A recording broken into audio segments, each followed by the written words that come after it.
பெற்ற திருநாமத்தினாலே உங்கள் ஒவ்வொருவரையும் இந்த வாரத்தின் முதல் நாளின் வாழ்த்துக்களை நான் தெரிவித்துக் கொள்ளுகிறேன். பிதாவாகிய தேவனுக்கு அவருடைய திருச்சபையின் வழியாக சதா காலங்களிலும் மகிமை உண்டாயிருப்பதாக. ஆமேன். அன்புக்குரிய தேவனுடைய பிள்ளைகளே, இந்த நாளிலே கர்த்தருடைய வார்த்தையை ஆராய்ந்து பார்த்து அந்த வார்த்தைகளிலே நாம் நிலைத்திருக்கும்படியாக நாம் இந்த வேளையிலே கூடி வந்திருக்கிறோம். இந்த நாளின் செய்திக்காக நாம் தெரிந்து கொண்டிருக்கிற தலைப்பானது நம்பிக்கையின் நங்கூரம் என்கிற தலைப்பிலே கர்த்தருடைய வார்த்தையை நாம் ஆராய்ந்து பார்த்து இந்த நாளிலே இந்த இடத்தை விட்டு நாம் கடந்து செல்லும் பொழுது தேவன் எனக்கு இந்த வார்த்தைகளை கொடுத்திருக்கிறார் என்ற ஒரு நம்பிக்கையோடும் ஒரு அசைக்க முடியாத ஒரு விசுவாசத்தோடும் நாம் தேவன் மீது வைத்திருக்கிற அந்த ஒப்பற்ற விசுவாசத்தின் அடிப்படையில் இன்னும் கொஞ்சம் கூட அந்த விசுவாசத்தில் நான் வளர்ந்து ஏறக்கூடியவனாக எனக்குள் எரிந்து கொண்டிருக்கிற அந்த விசுவாசம் என்கிற தீ இன்னும் கொஞ்சம் கூட அந்த திரியை தூண்டிவிடும்படியாக என்னுடைய ஆவிக்குரிய நிலையிலிருந்து நான் இன்னும் ஒருபடி மேலே உயரும்படியாக இந்த வார்த்தை நமக்கு இருக்குமானால் நிச்சயமாக அப்படிப்பட்ட வார்த்தைகள் நம்முடைய வாழ்க்கையில நாம் இன்னும் ஆவிக்குரிய நிலையில நம்மை உந்துவிப்பதற்கு மிக அவசியமான வார்த்தைகளாக இருக்கிறது. பரிசுத்த ஆவியானவர் மூலமாக எழுதி கொடுக்கப்பட்டிருக்கிற இந்த வார்த்தைகள் எல்லாம் நமக்கு ஒரு நம்பிக்கையின் வார்த்தைகளாகவே இருக்கிறது. மனிதர்கள் மூலமாக நமக்கு கிடைக்கிற வார்த்தைகள் எல்லாம் நம்பிக்கையின் வார்த்தைகள் என்று நம்மால் எடுத்துக்கொள்ள முடியாது. ஆனால் பரலோகத்தின் தேவனிடத்திலிருந்து பரிசுத்த ஆவியானவர் மூலமாக, பரிசுத்த ஆவியின் வல்லமையின் மூலமாக நமக்கு எழுதி கொடுக்கப்பட்டிருக்கிற இந்த வார்த்தை உறுதி பண்ணப்பட்ட ஒரு வார்த்தையாக இருக்கிறது. ஆக இந்த பூமிக்குரிய வாழ்க்கையில ஆவிக்குரிய வாழ்க்கையை வாழ்ந்து கொண்டிருக்கிற நமக்கு ஒரு உறுதியான ஒரு நம்பிக்கையான வார்த்தைகளை யார் கொடுக்க முடியும் என்றால் பரலோகத்தின் தேவன் மாத்திரமே நமக்கு கொடுக்க முடியும். ஆக பரலோகத்தின் தேவன் பரிசுத்த ஆவியானவர் மூலமாக நமக்கு எழுதி கொடுத்திருக்கிற இந்த வார்த்தைகளை நாம் வாசிக்கிற போதுதான் நமக்குள்ளாக நாம் பெற்றிருக்கிற அந்த விசுவாசம் இன்னும் உறுதிப்படுகிறது, நம்முடைய நம்பிக்கை இன்னும் மெருகேறுகிறது.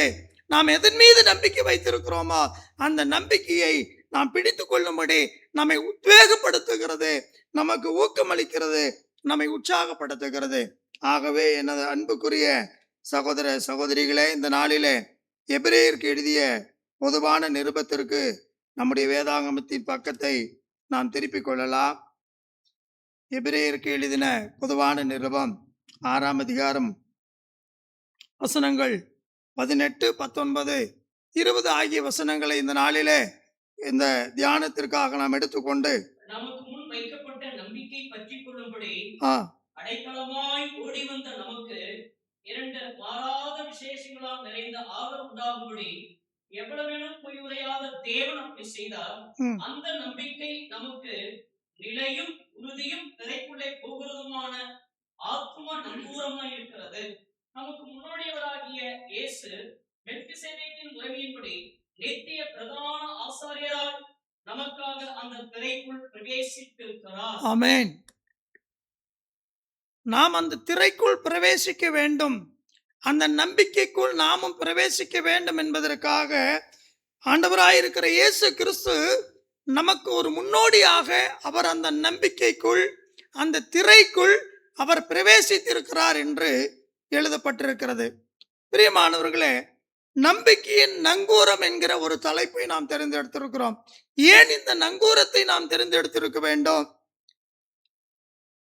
பிரியமானவர்களே, ஒரு பெரிய கப்பல் கடல்ல மிதந்து கொண்டிருக்கும் போது பெரிய ஒரு புயல் காற்று வருகிறது. பெரிய புயல் காற்று வருகிற போது கப்பல் அந்த அலைகளினாலே அடிபட்டு விழுந்து போகக்கூடிய ஒரு சூழ்நிலை வரும்போது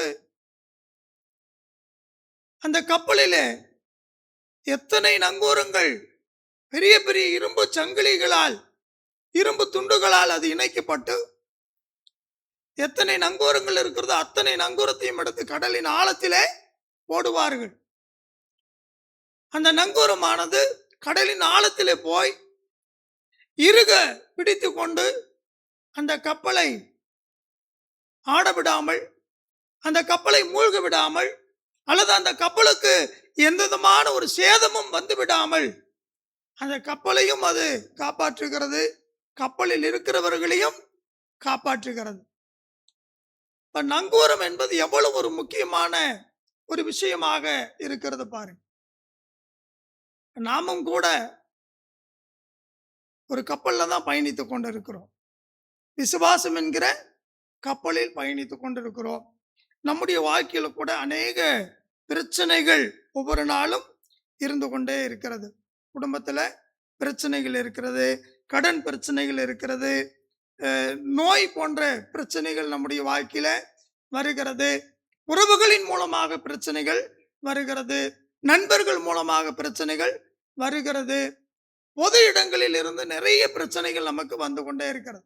ஆக இப்படிப்பட்ட பிரச்சனைகள் எல்லாம் வரும் பொழுது இவைகளை பார்த்து பயந்து நம்முடைய விசுவாச வாழ்க்கையில ஒரு சில நேரங்களிலே தடுமாற்றம் அடைகிற ஒரு சூழ்நிலை நம்முடைய வாழ்க்கையில வந்து விடுகிறது. அப்ப அப்படிப்பட்ட நேரத்தில் எப்படி ஒரு கப்பல் கவிழ்ந்து போகாமல் இருப்பதற்கு ஆழத்திலே கொண்டு போய் அந்த நங்கூரத்தை போட்டு அந்த கப்பலை ஆடாமல் அசையாமல் அதற்கு எந்த ஒரு சேதமும் வராமல் அதை நிறுத்துகிறார்களோ, அதே போன்றுதான் இந்த பூமிக்குரிய வாழ்க்கையில நம்முடைய ஆவிக்குரிய நிலையிலே நமக்கு ஒரு சில நேரங்களிலே துன்பங்களும் துயரங்களும் உபத்திரவங்களும் வரும் பொழுது விசுவாசத்தை விட்டு வழி விலகி போகக்கூடிய அளவிற்கான ஒரு தடுமாற்றமான ஒரு சூழ்நிலை வந்து விடுகிறது. அப்படிப்பட்ட நேரத்தில் இந்த நங்கூரம் என்று சொல்லுகிற கர்த்தருடைய வசனம் நமக்குள் ஆழமாக இருந்தால், இந்த நங்கூரத்தை நாம் ஆழமாக போட்டிருந்தால் நாம் ஆட மாட்டோம், அசைய மாட்டோம், தடுமாற மாட்டோம், வீழ்ந்து விட மாட்டோம். அந்த விசுவாசத்திலே நாம் தொடர்ந்து நிலைத்திருப்போம் என்கிறதை இந்த வேதவசனம் நமக்கு சுட்டி காட்டுகிறது. அதோடு மாத்திரமல்ல பிரியமானவர்களே, அந்த நங்கூரம் அதற்கு ஒரு சில தனிப்பட்ட ஒரு குணங்கள் அந்த நங்கூரத்திற்கு இருக்கிறது. அந்த நங்கூரம் ஆழத்தில் போடக்கூடிய அந்த நங்கூரம் சாதாரண ஒரு கயிற்றினால் இருந்தால் அந்த கயிறு எவ்வளவு தாங்கும்? அந்த கப்பல் தாங்காது இல்லையா? அந்த நங்கூரத்தினுடைய பிணைப்புகள் உறுதி உள்ளவைகளாக இருக்க வேண்டும். அந்த நங்கூரத்தினுடைய அந்த இரும்பு துருப்பிடிக்காத இரும்பாக இருக்க வேண்டும். அந்த இரும்புக்கு எந்த விதமான ஒரு சேதமும் வந்துவிடவே கூடாது. அப்ப சாதாரண ஒரு பொருளை நங்கூரமாக பயன்படுத்தவே முடியாது. நங்கூரமாக பயன்படுத்துவதற்கு ஒரு உறுதியான ஒரு பொருள் தேவை இல்லையா? துருவே ஏறாத ஒரு நல்ல ஒரு இரும்பு தேவை. அப்ப அதைத்தான் நங்கூரமாக பயன்படுத்துவார்கள். ஆக நம்முடைய ஆவிக்குரிய வாழ்க்கையில கூட துரு ஏறிடக்கூடாது இல்லையா? விசுவாசத்திற்கு வீழ்ச்சி வந்துவிடக்கூடாது. யார் மூலமாகவோ, எந்த நிலையில் இருந்தோ, எங்கிருந்தோ நமக்கு அந்த துரு நம்மோடு ஒட்டிவிடக் கூடாது என்பதிலே நாம் மிக மிக மிக ஜாக்கிரதை உள்ளவர்களாக இருக்க வேண்டும். எந்தெந்த வகையில எல்லாம் நமக்கு வரும்? விசுவாசத்திலிருந்து நாம் வீழ்ச்சி அடைவதற்கு பிசாசானவன் எவைகளை எல்லாம் பயன்படுத்துகிறான்? துருவாக பணத்தை காட்டுகிறான். பணம் பணம் பணம் பணம் என்று பணத்தின் மீதே நம்பிக்கை வைத்து, பணம் எனக்குள் இருந்தால் நான் தைரியமா இருப்பேன், பணம் எனக்குள் இருந்தால் என்னை யாரும் அசைக்க முடியாது, பணம் என்னிடத்தில் இருந்தால் நான் எல்லாவற்றையும் செய்ய முடியும் என்கிற ஒரு மிகப்பெரிய நம்பிக்கை, மனிதனுடைய நம்பிக்கை முழுவதும் பணத்தின் மீதே நாம் வைத்து விட்டால், பணம் அவசியமான அவசியம்தான், பணம் எல்லாவற்றுக்கும் உதவும். நம்ம 3 வேளை ஆகாரம் சாப்பிடணும், நம்ம ஒரு வீட்டில் குடியிருக்கணும், அல்லது வீடு கட்டணும் இல்லையா? நம்ம நல்ல ஒரு துணிமணிகளை வாங்கி நல்ல ஒரு உடைகள் நாம் உடுத்தணும், நம்முடைய பிள்ளைகளை படிக்க வைக்க வேண்டும், பொருளாதாரத்தில் நாம் வளர்ச்சி அடைய வேண்டும். இதற்கெல்லாம் பணம் தேவையான பணம் நிச்சயமாக தேவை. ஆனால் நம்முடைய நம்பிக்கையை நாம் அந்த பணத்தின் மீது வைக்க கூடாது என்பதுதான் வேதம் நமக்கு எடுத்துரைக்கிற சத்தியமாக இருக்கிறது. எரேமியா தீர்க்கதரிசியை கொண்டு பரிசுத்த ஆவியானவர் சொல்லுகிறார் பாருங்கள். 17ஆம் அதிகாரம், எரேமியாவின் தீர்க்கதரிசன புஸ்தகம் 17ஆம் அதிகாரம் 7வது வசனம், 5வது வசனம் மற்றும் 7வது வசனங்களை படித்து பாருங்க. மாமிசமானதை தன் புயபலமாக்கிக் கொண்டு கர்த்தரை விட்டு விலகுகிற இருதயமுள்ள மனுஷன் சபிக்கப்பட்டவன் என்று கர்த்தர் சொல்லுகிறார். மனுஷன் மேல் நம்பிக்கை வைத்து மாம்சமானதை தன் புயபலமாக்கி கொண்டு கர்த்தரை விட்டு விலகுகிற இருதயமுள்ள மனுஷன் சபிக்கப்பட்டவன் என்று கர்த்தர் சொல்லுகிறார். ஆக என்னுடைய விசுவாச வாழ்க்கையில நான் வீழ்ந்து போவதற்கு எதெல்லாம் காரணமாக இருக்கிறதோ அவைகளிலிருந்து நாம் உடனடியாக விலகி ஆக வேண்டும், ஜாக்கிரதை உள்ளவர்களாக இருக்க வேண்டும் என்பதை வேதம் நமக்கு தெளிவுபடுத்துகிறது. பிரியமானவர்களே, மனுஷனானவன் பணத்தின் மீது முழுமையான நம்பிக்கை வைத்தால், மனுஷனானவன் அல்லது இன்னொரு மனிதன் மீது முழுமையாக நம்பிக்கை வைத்தால் அவைகளெல்லாம் வீணென்றும், அப்படி அதன் மீது நம்பிக்கை வைக்கிறவர்கள் சபிக்கப்பட்டவர்கள் என்றும் பரிசுத்த வேதம் சொல்லுகிறது. ஏசாயாவின் தீர்க்கதரிசன புஸ்தகத்தில் 2ஆம் அதிகாரத்தில் அதனுடைய கடைசி வசனத்தை நாம் வாசிக்கும் போது, நாசியிலே சுவாசமுள்ள மனுஷனை நம்புவதை விட்டு விடுங்கள், அவன் எண்ணப்படுவதற்கு அவன் ஏமாத்திரும். ஆக நம்முடைய நம்பிக்கை எதன் மீது இருக்கிறது? பணத்தின் மீது இருக்கிறதா, மனிதன் மீது இருக்கிறதா, அல்லது ஏதாவது ஒரு தலைவர்களை நோக்கிய நம்பிக்கை, அவர்கள் மீது நாம் நம்பிக்கை வைத்திருக்கிறோமா என்பதை நாம் சிந்தித்து பார்க்க வேண்டும். மனுஷன் மேல் நம்பிக்கை வைத்து மாம்சமானதை தன் புயபலமாக்கி கொண்டு, என்கிட்ட நிறைய பணம் இருக்கு, கோடி கோடியா இருக்கு, என்னை யாரும் அசைக்க முடியாது, என்னை யாரும் ஒன்றுமே செய்ய முடியாது என்கிற அந்த பணத்தின் மீது மனிதனுக்கு இருக்கிற அந்த நம்பிக்கையினாலே இந்த வார்த்தைகளை எல்லாம் பேசிக் கொண்டிருக்கிறார்கள். அப்ப அதன் மீது மனிதன் சாய்ந்து விடுவானானால் அவன் கர்த்தரை விட்டு கொஞ்சம் கொஞ்சமாக அவன் விலகி கொண்டே இருக்கிறான் என்பதுதான் அதனுடைய பொருள். நம்முடைய நம்பிக்கை எதன் மீது இருக்க வேண்டும் என்பதை தேவன் தெளிவாக சொல்லுகிறார். பாருங்கள், கர்த்தர் மேல் நம்பிக்கை வைத்து. 7ஆம் வசனத்தில் என்ன படிக்கிறோம்? கர்த்தர் மேல் நம்பிக்கை வைத்து கர்த்தரை தன் நம்பிக்கையாக கொண்டிருக்கிற மனுஷன் பாக்கியவான். மனுஷன் மேல் நம்பிக்கையா இருக்கிற மனுஷன் பாக்கியவான் சொல்லல, பணத்தின் மீது நம்பிக்கையா இருக்கிற மனுஷன் பாக்கியவான் என்று சொல்லவில்லை. ஏதோ ஒரு தலைவர் மீது நீ நம்பிக்கையா இருக்கிறதுனால நீ பாக்கியவான் என்று வேதம் சொல்லவில்லை. வேதம் சொல்லுவதெல்லாம் கர்த்தர் மேல் நம்பிக்கை வைத்து கர்த்தரை தன் நம்பிக்கையாக கொண்டிருக்கிற மனுஷன் பாக்கியவான். அன்புக்குரிய சகோதர சகோதரிகளே, இன்றைக்கு நீங்களும் நானும் பாக்கியவான்களாக இருக்க வேண்டுமானால் நம்முடைய நம்பிக்கை எதன் மீது இருக்க வேண்டும் என்பதை பரிசுத்த வேதாகமம் நமக்கு எடுத்துரைக்கிறது. கர்த்தர் மேல் நாம் நம்பிக்கையா இருக்க வேண்டும். கர்த்தர் மேல் நாம் நம்பிக்கையா இல்லாவிட்டால் இந்த உலகத்தின் மீதும், இந்த உலகத்தினுடைய ஆசாபாசங்களின் மீதும், மனுஷன் மீதும் நாம் நம்பிக்கை வைத்தால் நாம் எப்படிப்பட்டவர்களா இருப்போம் என்பதை வேதம் எச்சரிக்கிறது. சபிக்கப்பட்டவர்களாக நாம் இருப்போம் என்பதை எச்சரிக்கிறது. அன்புக்குரியவர்களே, இந்த காலை வேளையிலே நம்முடைய நம்பிக்கை எதன் மீது இருக்க வேண்டும்? கர்த்தர் மீது இருக்க வேண்டும். ஏன் நாம் கர்த்தரை நாம் நம்புகிறோம்? எபிரேயருக்கு எழுதின நிருபத்திற்கு நம்முடைய வேதாந்தத்தின் பக்கங்களை நாம் திருப்புவோம். 18ஆம் அதிகாரத்தினுடைய கடைசி வார்த்தைகளை பாருங்கள். பொய்யுரையாத தேவன் இல்லையா? ஆறுதல் உண்டாகும்படிக்கு எவ்வளவு வேணும்? பொய்யுரையாத தேவன். மனுஷன் பொய் சொல்லுவான், தலைவர்கள் பொய் சொல்லுவார்கள், பணம் பொய் சொல்ல வைக்கும்.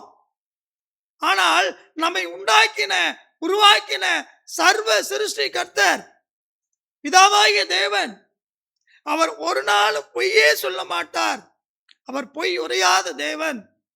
அவர் வாக்கு பண்ணினால் அந்த வாக்கு தத்துவத்தை நிச்சயமாக அவர் நிறைவேற்றுகிறவராக அவர் இருக்கிறார். ஆகவேதான் அவர் நமக்கு 2 மாறாத விசேஷங்களை அவர் நமக்கு காண்பித்திருக்கிறார் என்று இங்கே நாம் படிக்கிறோம்.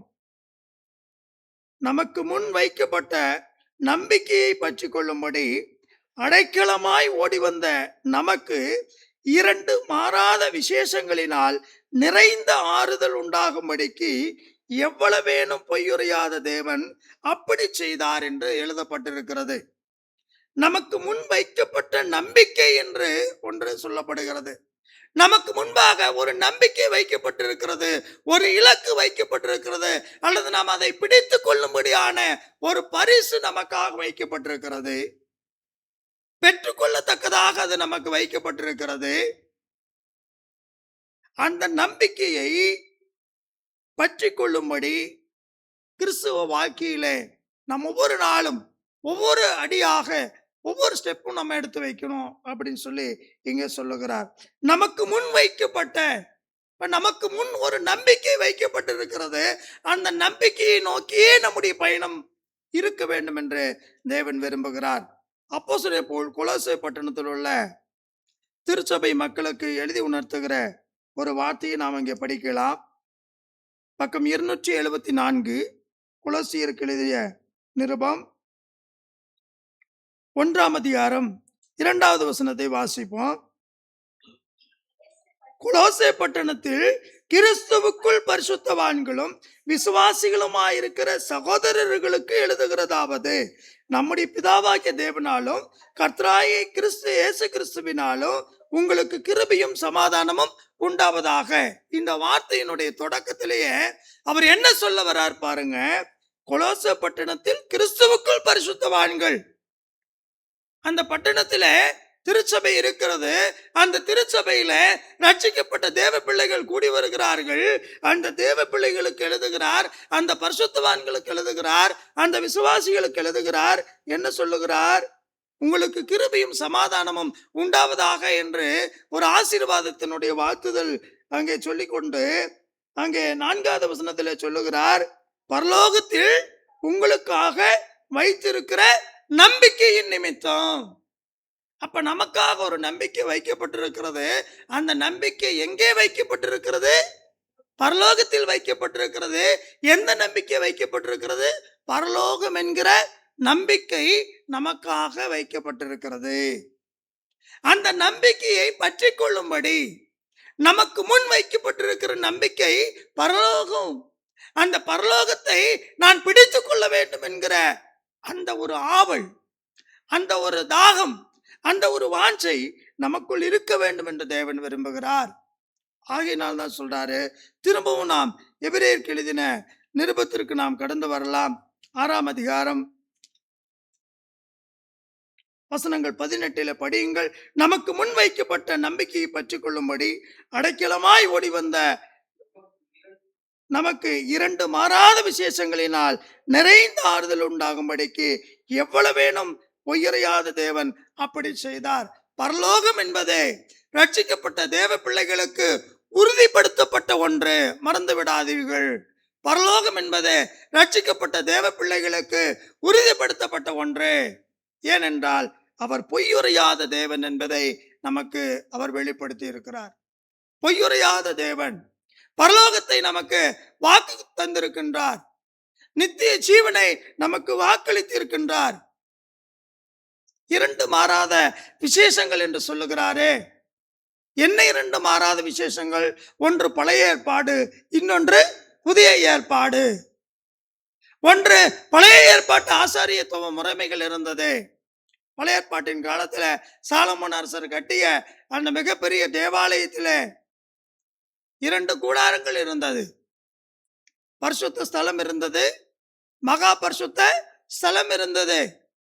பரிசுத்த ஸ்தலத்திற்குள்ளாக தினந்தோறும் லேவி கோத்திரத்தை சேர்ந்த ஆசாரியர்கள் தினந்தோறும் சென்று வருவார்கள், ஆராதனை செய்வார்கள். ஆனால் மகா பரிசுத்த ஸ்தலம் இருந்தது, அதற்குள்ள தினந்தோறும் போக முடியாது. வருஷத்திற்கு ஒரு முறை மாத்திரம் பிரதான ஆசாரியன் மாத்திரம் அந்த மகா பரிசுத்த ஸ்தலத்திற்குள்ள அவன் ஜனங்களுடைய தன்னுடைய பாவங்களுக்காகவும் தன்னுடைய ஜனங்களுடைய பாவங்களுக்காகவும் அவன் இரத்தத்தோட உள்ள பிரவேசிப்பான். பழைய ஏற்பாட்டின் காலத்துல ஒரு மிகப்பெரிய திரை இருந்தது. பரிசுத்த ஸ்தலத்திற்கும் மகா பரிசுத்த ஸ்தலத்திற்கும் மிகப்பெரிய ஒரு திரை இருந்தது. பரிசுத்த ஸ்தலத்திற்குள் மாத்திருந்த ஆசாரியர்கள் போக முடியும். அது வரைக்கும் தான், உள்ள யாருமே போக முடியாது. பரிசுத்த ஸ்தலத்துல அங்கே குத்து விளக்குகள் இருக்கும், அங்கே மேஜை இருக்கும், தேவ சமூகத்து அப்பங்கள் இருக்கும். அங்கே மகாபரிசுத்த ஸ்தலத்திற்குள்ளே போகும்போது பொன்னினால் செய்த ஒரு மிகப்பெரிய உடன்படிக்கை பெட்டி இருக்கும், கற்பலகைகள் அங்கே இருக்கும், ஆரோனுடைய தலைத்த கோல் அங்கே இருக்கும். பழைய ஏற்பாட்டின் காலத்தில் இஸ்ரவேல் ஜனங்களுக்கு தேவன் கொடுத்த மன்னா அங்கே வைக்கப்பட்டிருக்கும். அந்த உடன்படிக்கை பெட்டியின் மேலாக 2 கேருபீன்கள் அதை நிழலிட்டு இருக்கும். அந்த கேருபீன்களின் மத்தியில தேவன் வந்து பேசுவார், உலாவுவார். அப்படிப்பட்ட ஒரு உன்னதமான ஒரு நிலை பழைய ஏற்பாட்டின் காலத்தில் இருந்தது. புதிய ஏற்பாட்டுக்கு வரும்போது அந்த திரை அவர் ஒதுக்கி கொடுத்தார்.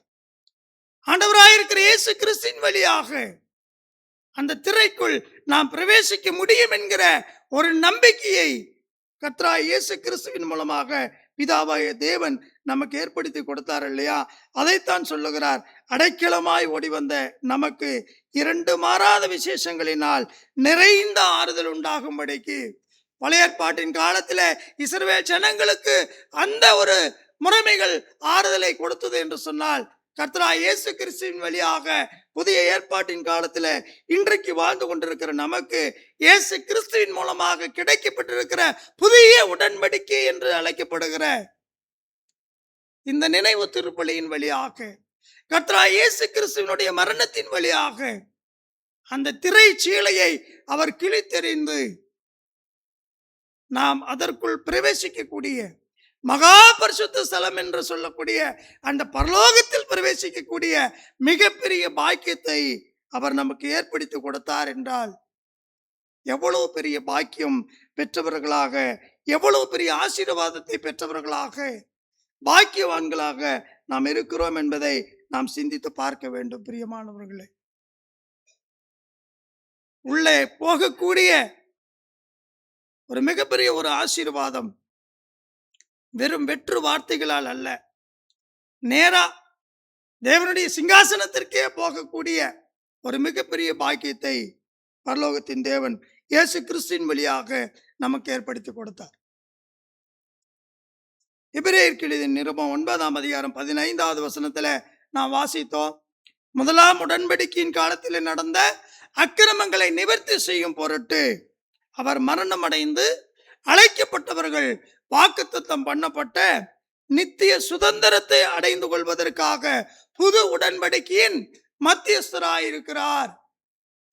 அழைக்கப்பட்டவர்கள், வருத்தப்பட்டு பாரம் சுமக்கிறவர்களே, நீங்கள் எல்லாரும் என்னிடத்தில் வாருங்கள் என்று ஆண்டவராய் இயேசு கிறிஸ்துவனுடைய அந்த கூக்குரல் இன்றைக்கு உலகத்தின் முடிவு வரைக்கும் ஒலித்துக் கொண்டே இருக்கிறது.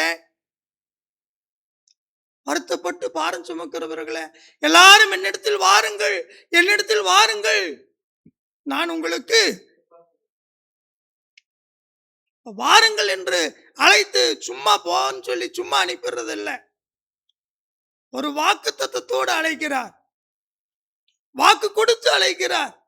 நீ என்னிடத்தில் வா, நான் உனக்கு இளைப்பாறுதல் தருவேன். அதைத்தான் நாம் இங்கே படிக்கிறோம். 2 மாறாத விசேஷங்களினால் நிறைந்த ஆறுதல் உண்டாகும்படி ஆறுதலை தருகிறவர் அழைக்கிறார். அந்த அழைப்பை கேட்டு நாம் வரும் பொழுதுதான் அந்த ஆறுதலை நாம் பெற்றுக்கொள்ள முடியும், அந்த சுதந்திரத்தை நாம் பெற்றுக்கொள்ள முடியும், அந்த நம்பிக்கையை நாம் சுதந்திரித்துக் கொள்ள முடியும். பிரியமானவர்களே, முதலாம் உடன்படிக்கையின் காலத்தில் நடந்த அக்கிரமங்களை நிவர்த்தி செய்யும் பொருட்டு அவர் மரணம் அடைந்து அழைக்கப்பட்டவர்கள் இயேசு கிறிஸ்துவனுடைய வார்த்தைகளை யாரெல்லாம் கேட்டார்களோ அவர்களெல்லாம் அவரிடத்தில் அழைக்கப்பட்டவர்களாய் வரும் பொழுது அவர்களுக்கு என்ன கொடுப்பேன் என்று அவர் சொல்லி இருக்கிறார். வாக்குத்தத்தம் பண்ணப்பட்ட நித்திய சுதந்திரத்தை அடைந்து கொள்வதற்காக புது உடன்படிக்கையின் மத்தியஸ்தராயிருக்கிறார். நமக்கு ஒரு வாக்கு கொடுத்திருக்கிறார். பொய்யறியாத தேவன் ஆபிரகாமுக்கு வாக்கு பண்ணினார். என்ன வாக்கு கொடுத்தார்? 6ஆம் அதிகாரம் 14வது வசனத்திலே படிக்கிறோம். எபிரேயர் 6ஆம் அதிகாரம் 14வது வசனத்திலே, நிச்சயமாக நான் உன்னை ஆசீர்வதிக்கவே ஆசீர்வதித்து உன்னை பெருகவே பெருக பண்ணுவேன், நான் உன்னை விட்டு விலகுவதும் இல்லை, உன்னை கைவிடுவதும் இல்லை என்று ஆபிரகாமுக்கு கொடுத்த வாக்குறுதியை தேவன் நமக்கு நினைவுபடுத்தி நமக்கு சொல்லுகிறார். நாம் புரிந்து கொள்ளுகிற வகையிலே சொல்லுகிறார், விளக்கமாக சொல்லுகிறார், எளிமையாக நமக்கு சொல்லுகிறார். ஆபிரகாமை நான் ஆசீர்வதித்தேன், நீங்கள் அதை பார்த்தீர்கள், அதை கேள்விப்பட்டிருக்கிறீர்கள், அதை நீங்கள் படித்துக் கொண்டிருக்கிறீர்கள். ஆபிரகாமே, உன் இனத்தை விட்டு, உன் தேசத்தை விட்டு, உன் தகப்பனுடைய வீட்டை விட்டு புறப்பட்டு நான் உனக்கு காண்பிக்கும் தேசத்துக்கு போ என்றார். அந்த வார்த்தைக்கு அவன் அப்படியே கீழ்ப்படிந்து தேசத்தை விட்டு, தன் தகப்பனுடைய வீட்டை விட்டு, தன்னுடைய இனத்தை விட்டு அவன் புறப்பட்டு போனான். நிச்சயமாகவே தேவன் அவனை ஆசீர்வதித்தாரா இல்லையா? வானத்து நட்சத்திரங்களை பார், பூமியின் கடற்கரை மணலை பார், இதை என்ன கூடுமானால் இது எவ்வளவாய் பெருகி இருக்கிறதோ அது போல உன் சந்ததியை நான் பெருக பண்ணுவேன், உன்னோடு கூட நான் இருப்பேன், உன்னை கைவிட மாட்டேன், உன்னை விட்டு விலக மாட்டேன் என்கிற ஒரு வாக்கு கொடுத்தார். அந்த வாக்கை அவர் நிறைவேற்றினார். அந்த வாக்கு தத்துவத்தின் பிள்ளையாக அந்த சந்ததியிலே வந்த ஆண்டவராய் இயேசு கிறிஸ்து நமக்கு ஒரு வாக்கு கொடுக்கிறார். உங்களுக்காக பரலோகம் என்கிற ஒரு நம்பிக்கை வைக்கப்பட்டிருக்கிறது, நான் அதை உங்களுக்கு வாக்களித்திருக்கிறேன், நித்திய ஜீவனை அளிப்பேன் என்பதை அவர் நமக்கு செய்த வாக்கு தத்துவம். 1 யோவான் 2:25 நாம் படிக்கிறோம். நித்திய ஜீவனை அளிப்பேன் என்பதை அவர் நமக்கு செய்து வாக்கு தத்துவம். அந்த வாக்கு தத்துவத்திலே அவர் உண்மையுள்ளவராக இருக்கிறார். அவர் நேற்றும் இன்றும் என்றும் மாறாதவராக இருக்கிறார். அந்த வாக்கு தத்துவத்தை நாம் உறுதியாக பிடித்துக் கொள்ள வேண்டும். ஆகவேதான் பிரியமானவர்களே, அந்த நம்பிக்கை 19வது வசனத்திலே நாம் படிக்கிறோம். அந்த நம்பிக்கை நமக்கு நிலையும் உறுதியும் திரைக்குள்ளாக போகிறதுமான ஆத்தும நங்கூரமாயிருக்கிறது. ஆத்தும நங்கூரம். அதனாலதான் நம்ம இன்னைக்கு ஒவ்வொருத்தரும் ஜெபம் பண்ணும் பொழுது அந்த ஜெபம் பரலோக சிம்மாசனத்தில் அமர்ந்திருக்கிற தேவனிடத்திற்கே போய் எட்டுகிறது. இடையில அந்த ஒரு புரோக்கர் கிடையாது. கர்த்தராகிய இயேசு கிறிஸ்துவின் வழியாக நாம் ஜெபிக்கிற ஜெபம் நேரடியாக தேவ சமூகத்துக்கு போய் எட்டுகிறது. அந்த நங்கூரத்தை கடலின் ஆழத்துல போய் நம்ம போட்டு அதை எப்படி அதை நாம் நிலைநிறுத்துகிறோமோ அதே போல நாம் செய்கிற ஜெபம் நம்முடைய ஆத்மாவின் நங்கூரமாக இருக்கிற தேவனிடத்திற்கு நம்முடைய ஜெபம் புறப்பட்டு போகிறது. அது வரைக்கும் போகுது. அதனாலதான் அங்கிருந்த பதிலை நாம் பெற்றுக்கொள்ளுகிறோம் பிரியமானவர்களே. ஆகவே பிரியமானவர்களே, அந்த நம்பிக்கை நமக்கு நிலையும் உறுதியும் திரைக்குள்ளாக போகிறதுமான ஆத்தும நங்கூரம். இன்றைக்கு எந்த ஒரு திரையே இல்லை. அன்றைக்கு பரிசுத்த ஸ்தலத்திற்கும் மகா பரிசுத்த ஸ்தலத்திற்கும் இடையே ஒரு மிகப்பெரிய திரை இருந்தது. இன்றைக்கு அப்படிப்பட்ட எந்த திரையுமே இல்லை. நம்முடைய பாவ திரைகளை அவர் கிழித்தெறிந்தார். நம்முடைய பாவங்களே அவருக்கு நமக்கு பிரிவினையாக இருந்தது. இயேசு கிறிஸ்து வந்தார், புதிய உடன்படிக்கையின் மத்தியஸ்தனானார். அவருடைய சரீரத்தின் வழியாக, அவருடைய இரத்தத்தின் வழியாக அந்த திரையை அவர் கிழித்தெறிந்து நாம் நேரடியாக தேவனோடு பேசக்கூடிய ஒரு உன்னதமான வாய்ப்பை அவர் நமக்கு ஏற்படுத்தி கொடுத்தார். அந்த திரையை அவர் விலக்கினார், அதை தூர எறிந்து போட்டார். அவர் தம்முடைய மாம்சமாகிய திரையின் வழியாகவே அதை செய்தார் என்று இந்த நாளில் நாம் வாசித்தோம் இல்லையா? 10ஆம் அதிகாரம் 19வது வசனத்திலே, ஆகையால் சகோதரரே, நாம் பரிசுத்த ஸ்தலத்தில் பிரவேசிப்பதற்கு இயேசுவானவர் தமது மாம்சமாகிய திரையின் வழியாய் புதிதும் ஜீவனுமான மார்க்கத்தை நமக்கு உண்டு பண்ணினபடியால் அந்த மார்க்கத்தின் வழியாய் பிரவேசிப்பதற்கு அவருடைய இரத்தத்தினாலே நமக்கு தைரியம் உண்டாயிருக்கிறபடினால். ஆம் பிரியமானவர்களே, இன்றைக்கு நாம் தைரியமா இருக்கலாம். நமக்குள்ள ஒரு தைரியம் வந்துருச்சு. பரலோகம் என்கிற அந்த நம்பிக்கை எனக்காக வைக்கப்பட்டிருக்கிறது, நிச்சயமாக அது எனக்கு கிடைக்கும், அதை நான் பற்றிக்கொள்வேன் என்கிற ஒரு தைரியம் நமக்குள்ள இருக்கு. தைரியத்தோடு நம்ம இருக்கலாம். ஏனென்றால் இயேசு கிறிஸ்து எனக்காக மரித்திருக்கிறார். அவருடைய சரீரம் என்கிற அந்த மாம்ச திரையின் வழியாக ஒரு புதிதும் ஜீவனுமான மார்க்கத்தை அவர் எனக்கு உண்டு பண்ணி வைத்திருக்கிறார். அதை நாம் இறுக பிடித்து கொள்ள வேண்டும். அந்த நங்கூரத்தை நாம் பிடித்து கொள்ள வேண்டும். அந்த விசுவாசத்தை நாம் பிடித்து கொள்ள வேண்டும். அந்த நங்கூரம் என்கிற அந்த விசுவாசத்தை நாம் பிடித்து கொண்டால்தான் நாம் காப்பாற்றப்படுவோம். பிரியமானவர்களே, வேதத்திலே நங்கூரம் பிடித்தவர்கள் ஒரு சிலர் இருக்கிறார்கள். அந்த விசுவாசம் என்கிற நங்கூரத்தை உறுதியாக பிடித்துக் கொண்டவர்கள் இருக்கிறார்கள். எல்லாரையும் பார்ப்பதற்கு நமக்கு நேரமில்லை. ஒரு சிலரை மாத்திரம் நம்ம பார்க்கலாம். மேலோட்டமாக நான் உங்களுக்கு சொல்லுகிறேன். யோபுவை குறித்து நமக்கு தெரியும். விசுவாசத்திலே நங்கூரம் பிடித்தவர்கள் அவர்கள் எல்லாம். ஒரு சிறு துளி அளவு கூட அந்த நங்கூரத்தை அவர்கள் விட்டுவிடவே இல்லை. அவருடைய விசுவாசத்திற்கு ஒரு சோதனை வந்தது. அவருடைய விசுவாசத்திலிருந்து வீழ்ந்து போகும்படியான சோதனை வந்தது. தன்னுடைய நண்பர்கள் மூலமாக வந்தது, தன் உறவுகள் மூலமாக வந்தது, தன் மனைவியின் மூலமாகவே வந்தது. ஆனால் அந்த விசுவாசத்தின் நங்கூரத்தை அவர் விட்டுவிடாது நின்றாரா இல்லையா? எல்லாவற்றையும் இழந்தார், எல்லாவற்றையும் இழந்தார். ஆனால் அவர் சொன்னார், அவர் என்னை கொன்று போட்டாலும் அவர் மேல் நான் நம்பிக்கையாயிருப்பேன் என்று யோபு சொன்னார். அப்ப அப்படிப்பட்ட அந்த நம்பிக்கை நமக்குள்ள இருக்குமானால், அந்த நம்பிக்கையின் இறுதியாக அவர் எதை அடைந்து கொண்டார்? இரட்டிப்பான நன்மைகளை அவர் பெற்றுக்கொண்டார். அந்த அப்படிப்பட்ட அந்த விசுவாசம், அந்த நம்பிக்கை நமக்குள்ள இருக்குமானால் இரட்டிப்பானவைகளை நாம் பெற்றுக்கொள்ள முடியும். அடுத்ததாக தானியேலை குறித்து நாம் பார்க்க முடியும். சிங்க குகையிலே கொண்டு போய் தானியேலை போடுகிறார்கள். அந்த சிங்க குகையிலே தானியேலை போட்ட போதும் அங்கே இருந்து கொண்டு அவர் ஜெபம் பண்ணுகிறார். அந்த ஜெபம் பரலோகத்தின் தேவ சமூகத்துக்கு போய் எட்டுகிறது. தேவன் அந்த ஜெபத்தை கேட்கிறார். சிங்கங்களின் வாயை அவர் அடைத்து போடுகிறார், கற்றார். தானியேல் அந்த விசுவாசத்தின் அந்த நங்கூரத்தை உறுதியாக பிடித்துக் கொண்டாரா இல்லையா? நிச்சயமாக பிடித்துக் கொண்டார். அப்போஸ்தலன் பவுலை நாம் பார்க்கிறோம். சிறைச்சாலையில அவர் பட்ட வேதனைகள், அவரை எத்தனை அடிகள் அடித்தார்கள். அவர் பயணம் பண்ணும் போது கப்பல் சேதங்கள் எல்லாம் வந்தது. கப்பலை உடைந்து போத்து தப்பி பிழைப்போம் என்கிற நம்பிக்கை அற்று போகத்தக்கதாக அப்படிப்பட்ட அந்த பிரயாணம். ஆனாலும் அவர்களுடைய நம்பிக்கை எல்லாம் தேவன் மீது இருந்தது. கர்த்தராகிய இயேசு கிறிஸ்துவின் வழியாக பரலோகம் என்கிற நம்பிக்கையை அவர் நமக்கு உறுதி பண்ணி இருக்கிறார், வாக்கு கொடுத்திருக்கிறார் என்கிற அந்த விசுவாசத்தின் நங்கூரமாகிய நம்பிக்கை.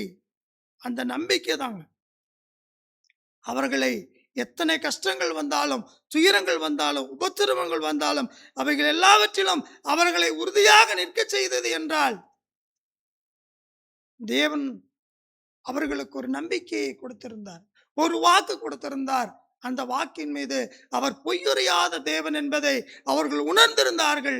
இன்றைக்கு நீங்களும் நானும் நம்முடைய தேவன் பொய்யுரையாத தேவன்.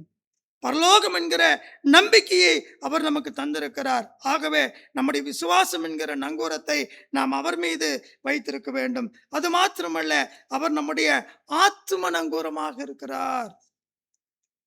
எபிரேயருக்கு எழுதிய நிருபம் 6ஆம் அதிகாரத்திற்கு மீண்டுமாக உங்களுடைய கவனத்தை நீங்கள் செலுத்துங்கள். அந்த நம்பிக்கை நமக்கு நிலையும் உறுதியும் திரைக்குள்ளாக போகிறதுமான ஆத்தும நங்கூரமாயிருக்கிறது.